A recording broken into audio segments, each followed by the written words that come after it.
I know especially with the quitting, from the quitting perspective, I mean, entrepreneurs struggle a great deal with the fear behind the failure, or the fear of, of the failure that really almost drives to quitting sometimes, or an excuse that is really just a different way of lying to yourself that you're quitting.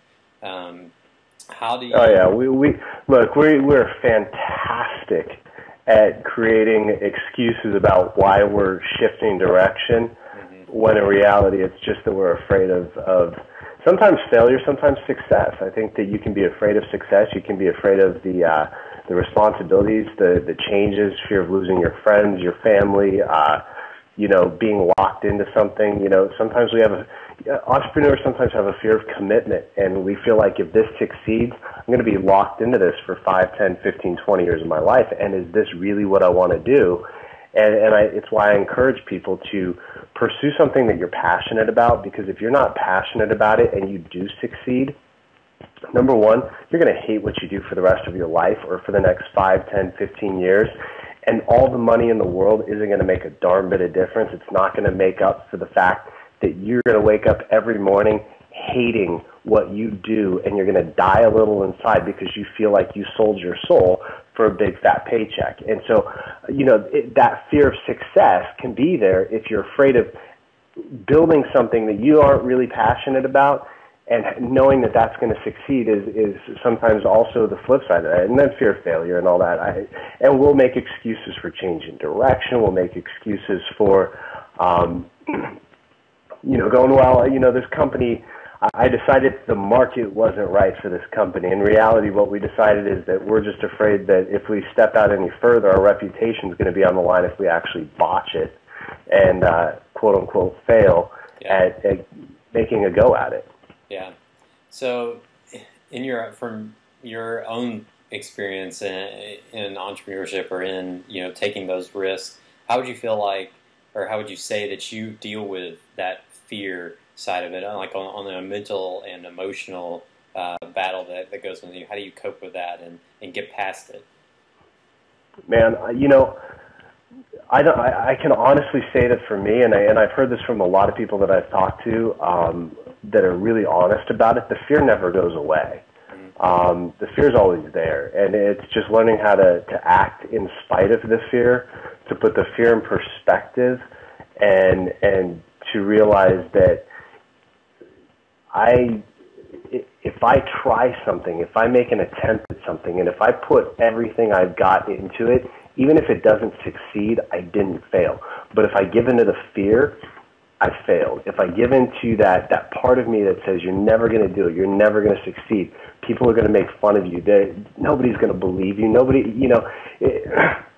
I always think back to that quote. Actually, I think it's from Jesus, and he basically says, a prophet is least accepted in his hometown, or I forget the exact phrasing of it, but I think there's that idea where your friends know you, the people in your hometown know you, and when you're building a business, when you're doing something, especially when you're getting up on stage, and this is why so many people fear getting up on stage, and stage fright is oftentimes a bigger fear than death, which I just think is absolutely hilarious. But I guess if you know where you're going, you're not too afraid of dying. But the basic idea being that, when you're putting yourself out there, and you're changing direction, and you're saying, I'm going to do things differently from how I've done them in the past, your biggest fear is being thought of as a fraud, or being thought of as somebody that is known for being something different or somebody different, and your friends are going to laugh at you. Your friends are going to go, oh, that's not really you. What do you know about that?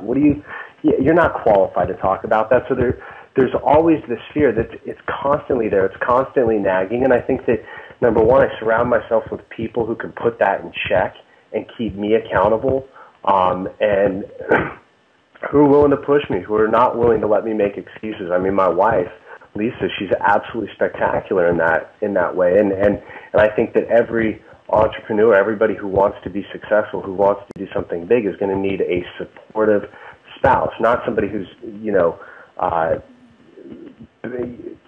going after them at every turn or making them feel like they're failing, but to have somebody who says, no, you know what, I believe you can do it, don't give in, don't quit, don't do this, and then get a group of people around you. I mean, I put together last year a team of guys that just a few people that hold me accountable, that push me, and I've got a coach that I work with, and that I pay, and that basically his job is to give me the truth and to hold me 100% accountable and to push me, and I pay people to keep me accountable, to push me, to make me successful. So I'm very careful about what goes into my mind, because there's enough negativity, there's enough crap out there, there's enough people who are going to be telling you that you can't do it, that your dreams are stupid, that your ideas are dumb, and that enough people aren't going to believe in you, that I really don't need to be around those people. So I surround myself with people who do believe in me, who are going to push me, who are going to motivate me, and who aren't going to let me get away with making excuses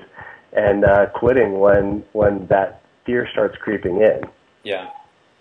Nice. I mean, that's exactly, I mean, we try to, a lot of all this, we try to make it all big and shiny and everything, but, to those, like, saying, you need a supportive spouse, you need to make your spouse a part of this, you need a group of other leaders to really, hold you accountable, like you said. Things like that are, I think, extremely valuable. Just to say, look, this happens. You don't have to be perfect all on your own, do all this on your own. It's not, the entrepreneur isn't always some big, glamorous, sparkling kind of, superstar.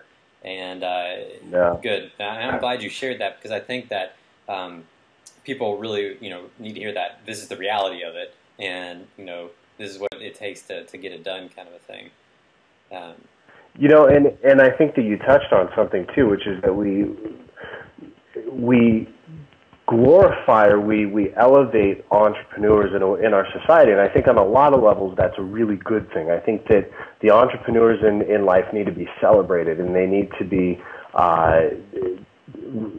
applauded for taking the risks and for doing things that a lot of people wouldn't. I mean, we wouldn't have companies without entrepreneurs. We wouldn't have nonprofits without entrepreneurs. We wouldn't have churches, schools, people who are willing to get out there and to start something and to take a risk and to put themselves out there. But I think that it's, like you said, we don't often see what it took for that entrepreneur to get from where they were to where they are now. We just see them where they are now, and we look at a Steve Jobs and we go, man, I'm not a Steve Jobs. I can't do what Steve Jobs did.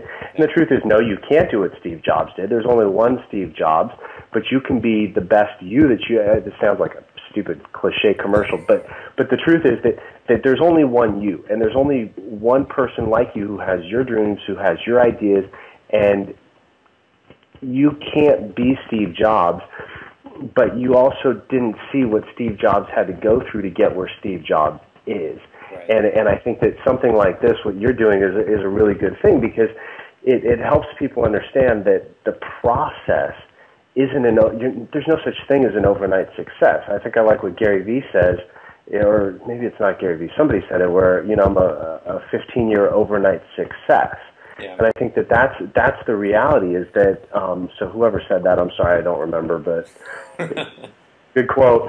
But it's that idea that it's 15 years of working day in, day out, doing something that you're passionate about, pursuing it, and not giving up, not quitting, and not letting the fear stop you from doing what it is that you really want to do. And